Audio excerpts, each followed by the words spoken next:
Welcome viewers to Inspire Me Today's show. While growing up, we all want to become an engineer or a doctor or a chartered accountant. And our family also happily support us. But there are very few who says that I will become a sports person. One such inspiring example is P. Venkatram Garu, who took up handball as a sport, which was not very popular in the 80s and made a successful career for himself. He is a coach of our Indian women's handball team. Welcome to the show, Venkat Garu. Thank you, Andy. Thank you, Abhishek, for calling me for the Startup TV. So, Venkat Garu, in India, still, if someone goes home and says, I want to be a handball player, parents and people around them will criticize him. India's reaction to such careers is still like that. So, when did you decide to become a professional handball player? What was the moment that made you to decide that? I was an athlete. So in the school days, I was one of the best athlete in my school days. So all of a sudden, there was that short foot fell on my foot. So there was an injury on my foot. So I was idle. So I started going for a recreation game as a handball in the Lal Bahadur Stadium in 1988. And there I started my career as a player. So I represented senior nationals, and I was the captain for the Pune National Games, which were held in Pune. And we, at the combined Andhra Pradesh, we won bronze medal. I was the captain for the team. I've attended the national camps and all. And later on, these game picked up slowly because the Handball Federation could not give affiliations to the concerned departments like railways or ports or this thing. So ultimately, at the last moment of 2006, this game was really recognized, and the railways and the armed forces, police departments, port trusts, and steel plants are having the teams. Okay, this slowly developed, and people started playing also, right? So, sir, tell us about your journey as a sports person and your contribution to the national handball games. I actually was a player. Basically, in any sport, you need to do a specialization for a coach. So I did my national as a coach diploma in handball at the National Institute of Sports, Gujarat. That where there's 1 year course to become a coach. So the trainers for a coach, and ultimately in 1993 and 94, I did that course, and I was in railways. And then after doing that, 2006, the railway has recognized and we got an affiliation.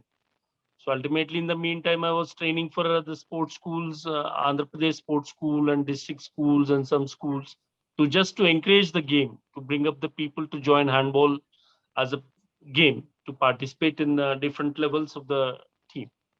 And slowly it started. Then I began my career as a coach from 1996, I can say. So, sir, the tournaments will be held in the indoor stadiums, but the practicals usually takes place on ground. So, what are the difficulties faced by the players, and how you train them accordingly? Actually, this game is the second fastest game, for your information. This is the second fastest game after ice hockey. And these handball game is internationally, they play it in indoor stadium, and they use a glue to catch the ball to get a better grip and all. But whereas in Indian conditions, we don't have such facilities. So we are playing it in an outdoor game, and this is played in. And the international, we normally have a difficulty because we play here in the outside out court, the mud court. One all of a sudden, when we participate for an indoor stadium or indoor international games, we have little difficulty in getting a place in Asian regions. Yeah. So, sir, you are a coach for females. So, how difficult it is for females to take up a sport as compared to male? See, actually, most of the family members doesn't allow them to participate in the sports. Once they say sports, I want to participate, they say no, you don't participate. We'll not allow you. These are we have a family Asian women not allowed to play in the open and not wearing shorts and sports. But now, how the trend has been changed. Once the people want to join because they have an inspiration, we go to schools or something, we address them, we say you are a good player, you get a place, we recruit in railways. That inspiration creates women or men to normally to participate not only handball, any other game. It normally encourages them. And basically, any player is formed in a game, that is only a physical instructor in the school who identifies a student or a girl or boy and encourages them. Out of 20 girls, if we pick them for one particular this thing, for a district or from a town, out of 20, if we tell them, only 10 would be participating. The 10 would be telling one or the other reason, the family issues or problems or this thing that, so that normally they don't come. So taking those 10, 10, 10, we slowly encourage them to participate to the different levels. Every zone, whichever zone wants to recruit, they recruit the cream people, the top ones. We go to the nationals, we go identify the player, we recruit them for the team. For example, if we recruit for the Southern Railway, the first batch when we formed it, I've taken all the 7 girls from South India, Kerala and other places, and Maharashtra and all. And then Chhattisgarh, there was one more SECR. They have taken that. That way, we have an interdepartmental tournament. From that, we pick up players of around 24 to 28. From after the camp is conducted for 40 days, we pick up the 16-member team to participate in the nationals. So that is where we have a rigorous coaching camps and all. Everything is provided by the railway, including food, accommodation, whatever we want, including the kits and all. So we prepare and we participate, and we the from the year one we started participating in 2006. We have been the national champions till date. Oh, great. Oh, great. That's commendable. What are the initiatives should government needed to be take to get women into sports? What I say is you have to encourage from the base level. It is not that one shot you can prepare women for participating in top levels. Like today, you see PV Sindhu. PV Sindhu's father was my sports officer at the railways. Oh, I've seen her participating. That girl was when she was in fourth or fifth class. She was staying in Maratpalli. From Maratpalli to Gachibowli, she used to go morning 4 o'clock, and she used to come back in 2 hours. That dedication and this thing, when we encourage as a parent and the coach who is treating, that will 100% make us develop in the sports. And should be a completely this thing, it should be like academy where we can completely give them food, accommodation and all, because most of the games they are not provided a proper food and accommodation and facilities. If we provide all these and concentrate and give free education, we'll 100% develop sports in India. so, sir, what are the initiatives needed to take by the government, or like we said, to make it more commercially viable? So, as you said, it's not so commercially viable, so that's the reason why women are not coming. Not it's more popular among it is not so popular among urban or rural areas. So, what are the The initiatives government initially, for make it commercially the viable? initiatives should be given by the government. What I say is the facilities, the education, and stipends type of this thing, so that they can come and play, where everything should be provided free, like education or the transportation or their kits and money or diet, and when they are provided with hostel. And once they are participating, the Chhattisgarh, they have so many these things. They any team participating is gone by, a government is giving them a 2 lakhs award or 1 lakh award for individual player. That encouragement should be given by all the states, like Rajiv Khel Ratan, the central government is, that way every state should organize and give a special cash this thing, so that it can be encouraged and more people will join. And during the admissions, sports quota admissions and professional courses, these all should be encouraged, so that people will join and they are encouraged to join the sport. So, sir, now you say, key, see, government has taken initiative, as you said, we have to take it from the grassroots level. So, government have taken initiative to include handball into Kalo India. If they could include it, how would it help women handball players? See, the Kalo India was a good success in India when it was introduced by Narendra Modi ji in the year 2002. It was introduced by Yes. Narendra Modi ji. How it was formed is, that's a very good initiative. See, the one state of south and the other state of north, they both will play at one zone. And once that zone, whoever is winners will be clubbed together, south and north team. That will participate in the other zone, where you can be where you can identify players of a very good thing, and they are being participating and can be encouraged after giving them special coaching and all training for the particular game. So, sir, now government has also took an initiative of 20% of CSR funds provided by them. So, how it is helping the women handball team according to the stipend, whatever it might be. So, how it is helping them the CSR funds to sports. What funds they are giving is, I don't think it is sufficient what the government is providing for the thing. See, we need to literally spend more and more money to get better places in the state of Olympics and all. I can say around just 12 years back or maybe 20 years back, we were literally struggling to get one medal to get into. It was the start with Karnam Malleshwari and Abhinav Bindra, which started. And Abhinav Bindra said, every game has to be privatized. It has to be a, a boss like CEO has to be there who is answerable for participating and for the result oriented. If those academies is organized and taken care by a CVO who will monitor and get a result oriented, then you can get better results. And the funds what our government is giving is good. I'm not telling they are not encouraging sports. They are encouraging, but or not all the states are encouraging for the sports. See, we like Haryana.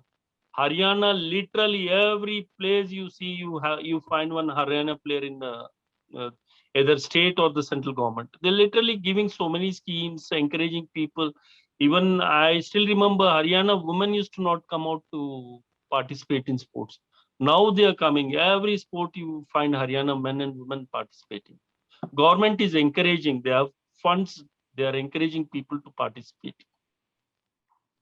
So, sir, as you said, our ranks are so low, we are not performing well. Among the rural areas, the handball game is so popular. Also, we don't need any huge facilities for handball. We need a goalpost and a ball.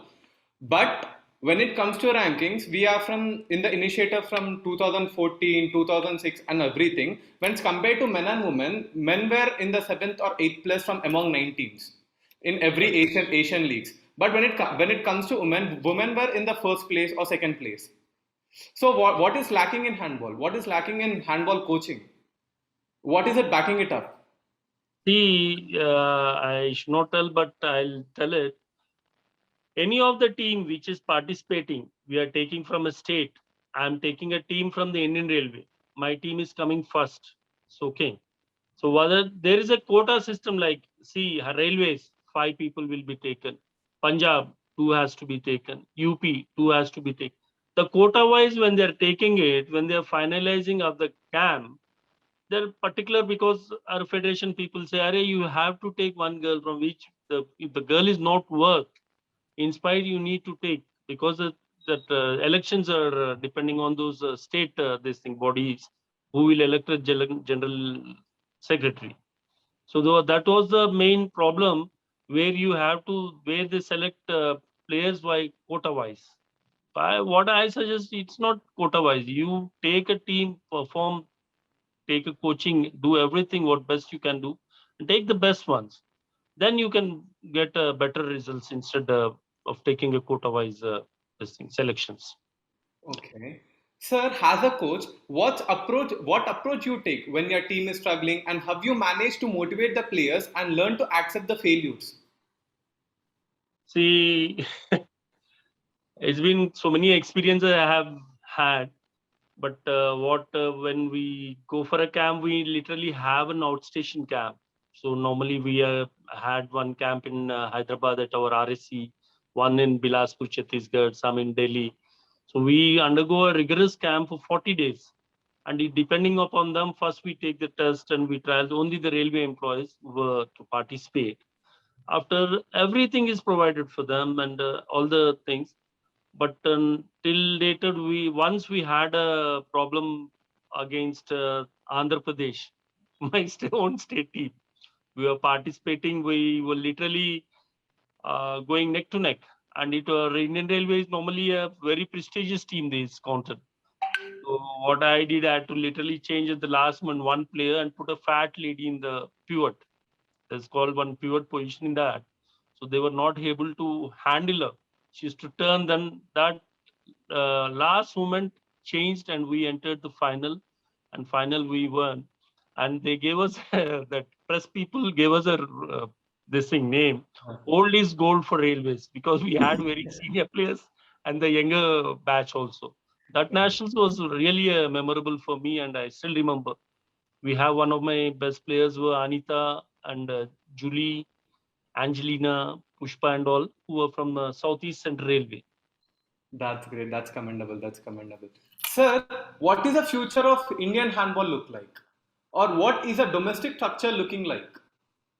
The Indian handball is slowly picking up the pace because this year we are planning for a league also. We had already had teams and all, so which were to be conducted in Jaipur. But due to this pandemic and COVID, so this has been cancelled. And now, previously, when we used to play, we used to have hardly one or two international tours. But this time, we are at least having 5 to 6 international tours, and it is slowly picking up the pace. And then more and more departments are taking the people, and our railways are one of the major recruiters for the, or not only handball, for all the games. And here in Telangana, we have the police team, we have in railways, we have in steel plants and other departments also. We have all in the armed forces. We have in all the state police and BSF central paramilitary forces and all. Yeah. As we come to an end, the interview will be watched by small kids, upcoming players, and parents. So, what message you like to give them? I always say you should support children who are playing. We should not say ki you play this particular game like tennis or coach cricket or shuttle, badminton and all. You first put them in the sports, let them have a fitness, identify for he will be suitable for which game. Accordingly, after a certain age of their growth, then you put them for a particular game which will be suitable. I tell them all the schools should have a physical education classes, sports related classes, and they should be educated for all the parents and children the importance of sports and the fitness about game. Okay, sir. Thank you, sir, and thank you for coming.